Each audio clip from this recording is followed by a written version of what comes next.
Story 1.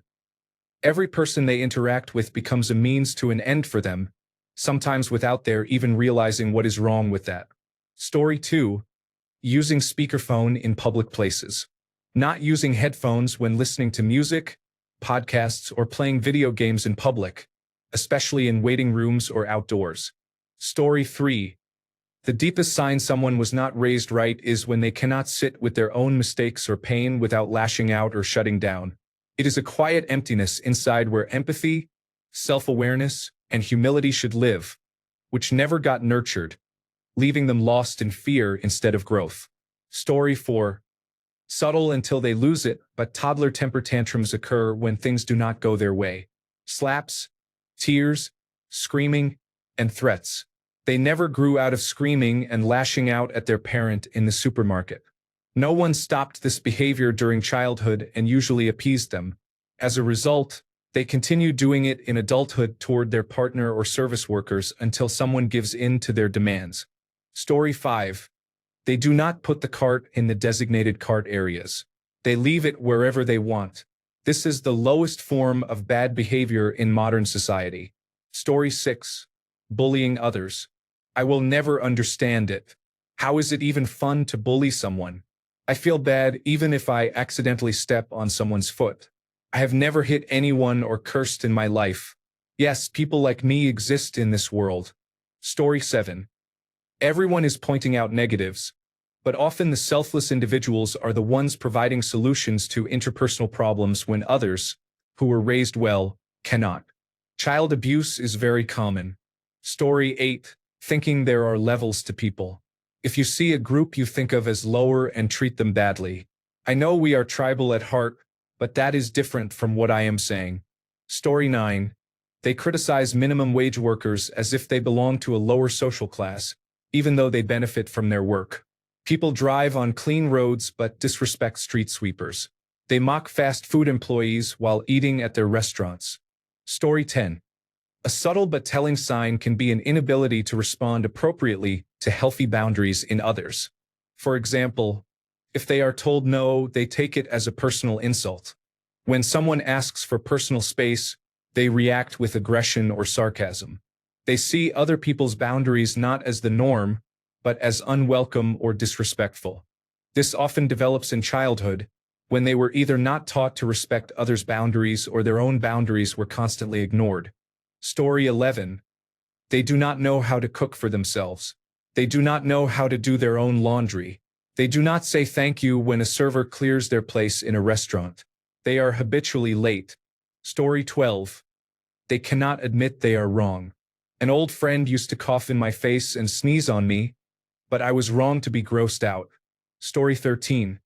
So my 2-year-old and I were at a place the other day, and there was another little girl a few years older playing in the ball pit with us.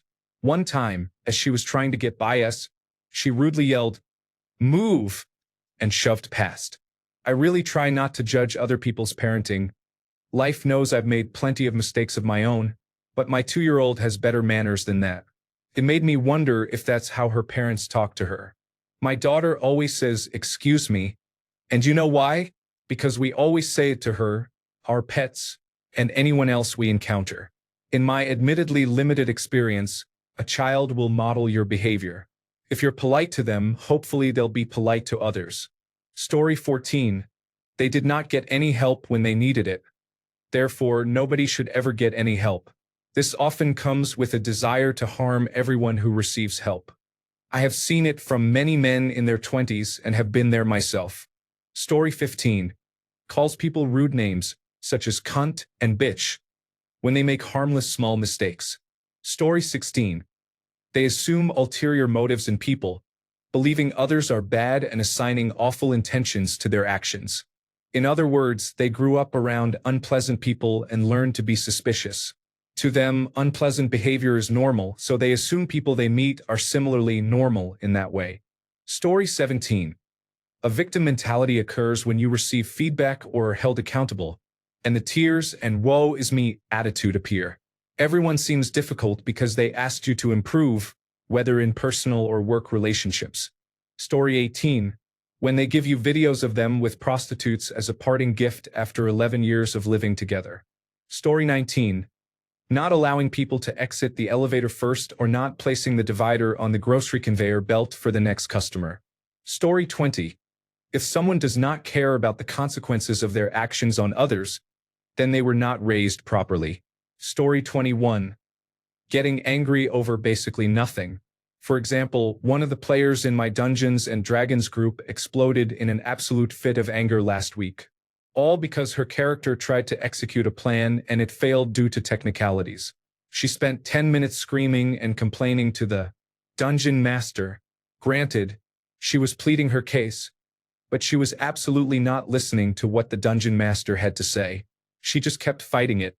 And then when the dungeon master wouldn't back down, she went, "Fine, whatever.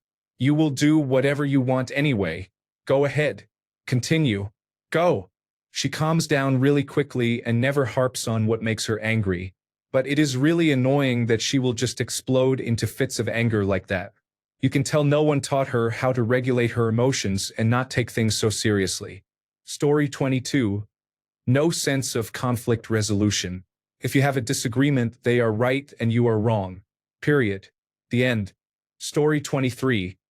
Bullying people who are literally just walking down the street. LOL. Look, that guy's probably sweating because he's overweight. Like, are you serious? I hate people like that. Story 24. Common sense, morals, dignity, ethics, skills, and simply being able to communicate efficiently. Story 25. You observe how your parents interact from an adult point of view, realizing that you had no chance to be involved. Story 26. Lack of boundaries. I wondered for years why it was so hard for me to make friends and get along with my peers. It is because the way I was socialized at home did not give me a blueprint for how to interact with other people. I had to figure it all out on my own, painfully. Story 27. You are screaming and cursing in public, especially at someone, particularly if that person is your partner. I assume you were not raised properly, maybe raised in a barn. In my opinion, there are certain things that you do not do in public, and this is one of them. If I see that, I head in the other direction because it only brings trouble. If you lose your temper that easily and become agitated in public to the point of losing control, you need to work on anger management skills. Story 28. They run for the highest office in the land to shield and enrich themselves and ruin things for everyone else. Story 29. When a person enters an establishment and does not let those leaving go out first, but insists on going in first, I do not understand such people or where they learned this behavior. Also, those who do not avoid puddles or slow down, causing you to stand soaked from head to toe on the sidewalk and curse them, are very inconsiderate. Story 30. Not understanding personal space.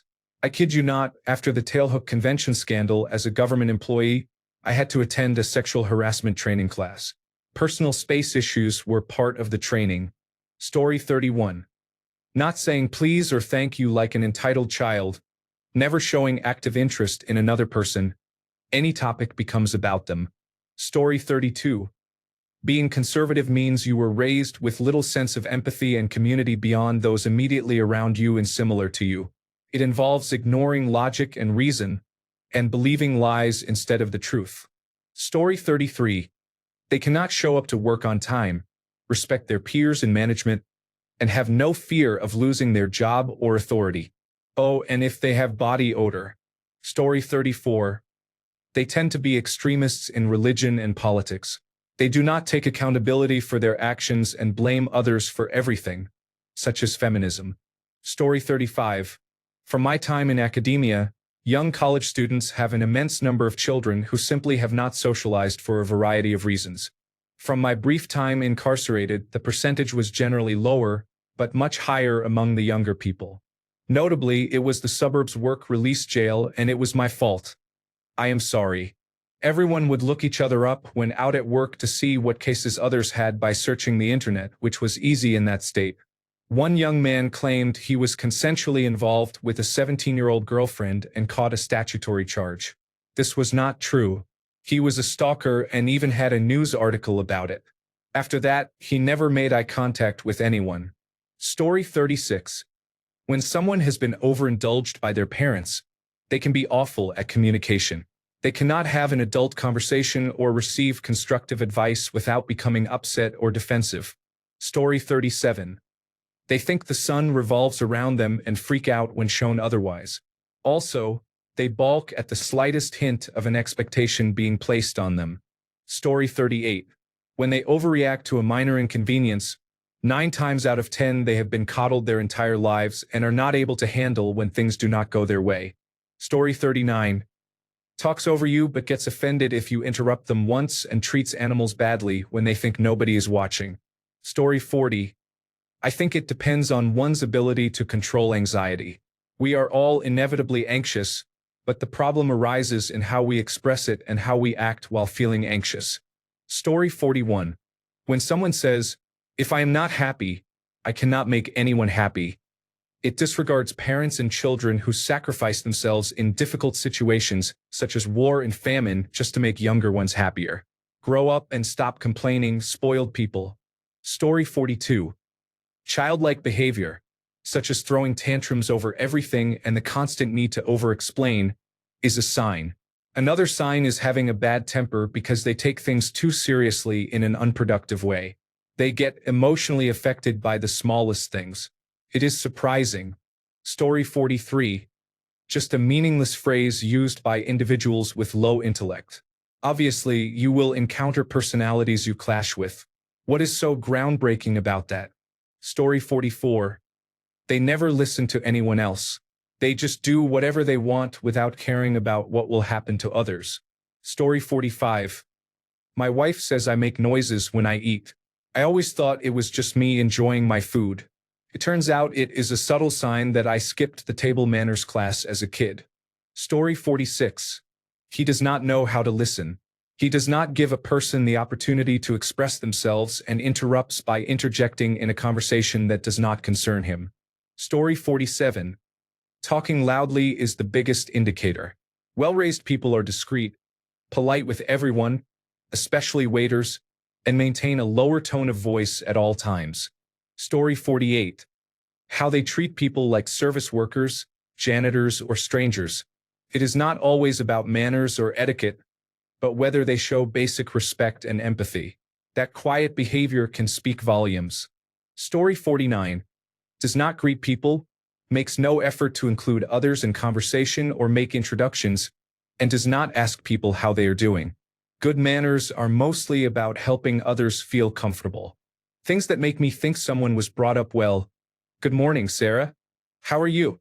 Have you met Jake? We were just talking about how warm the weather has been. I have not seen your mother in a while. I hope she is well. Sarah's mother has a beautiful garden.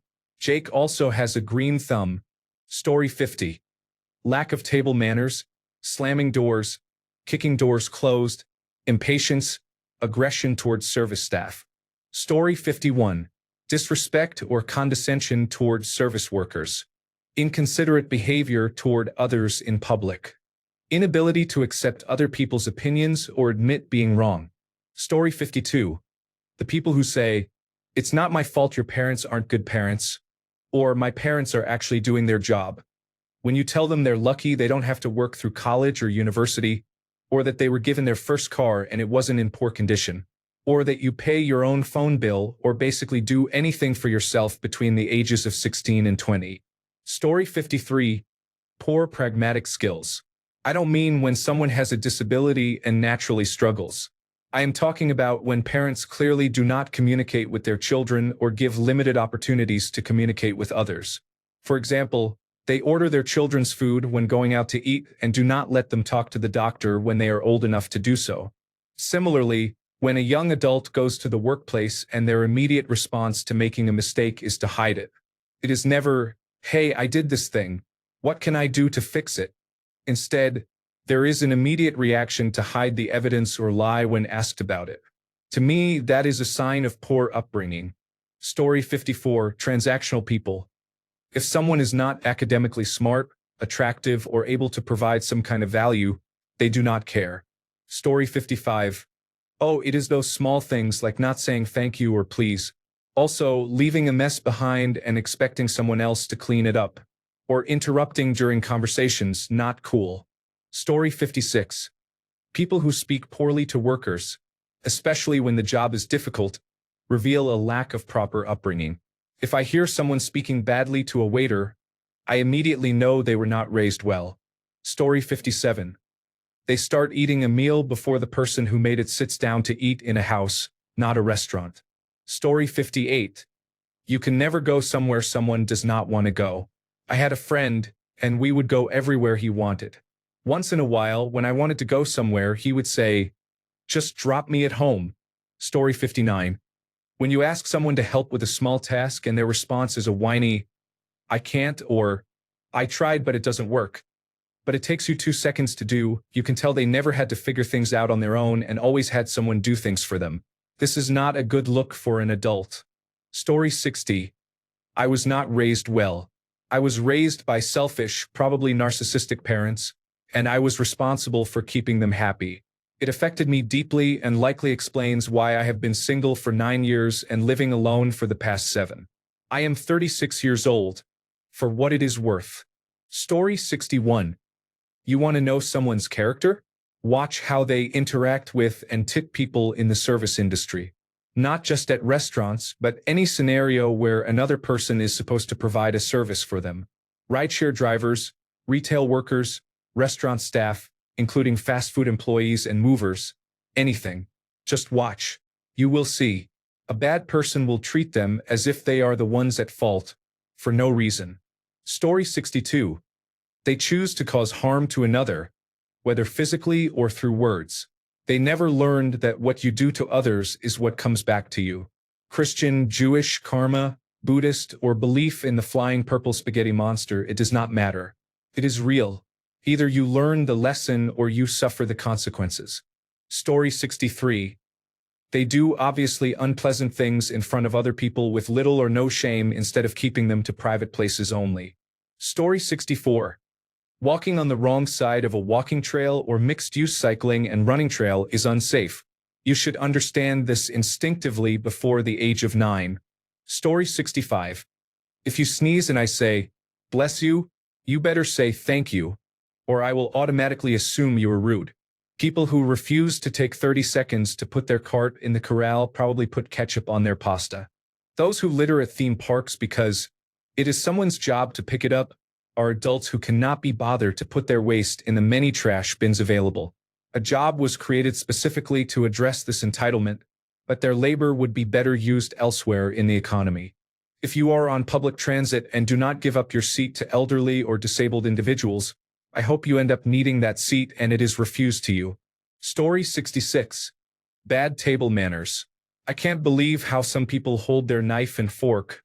For instance, my mother would have, and probably did, slap me for not holding silverware correctly. Story 67. Wasn't raised right? Children come with batteries included. You can be the best or the worst parent, but they are going to be who they are going to be. Story 68. Have no goals or ambitions. Are happy to be parasites for life by living off the benefits of someone else's earnings. Thanks a bunch for sticking around till the end of the video. Remember to subscribe, and until next time, stay awesome and goodbye.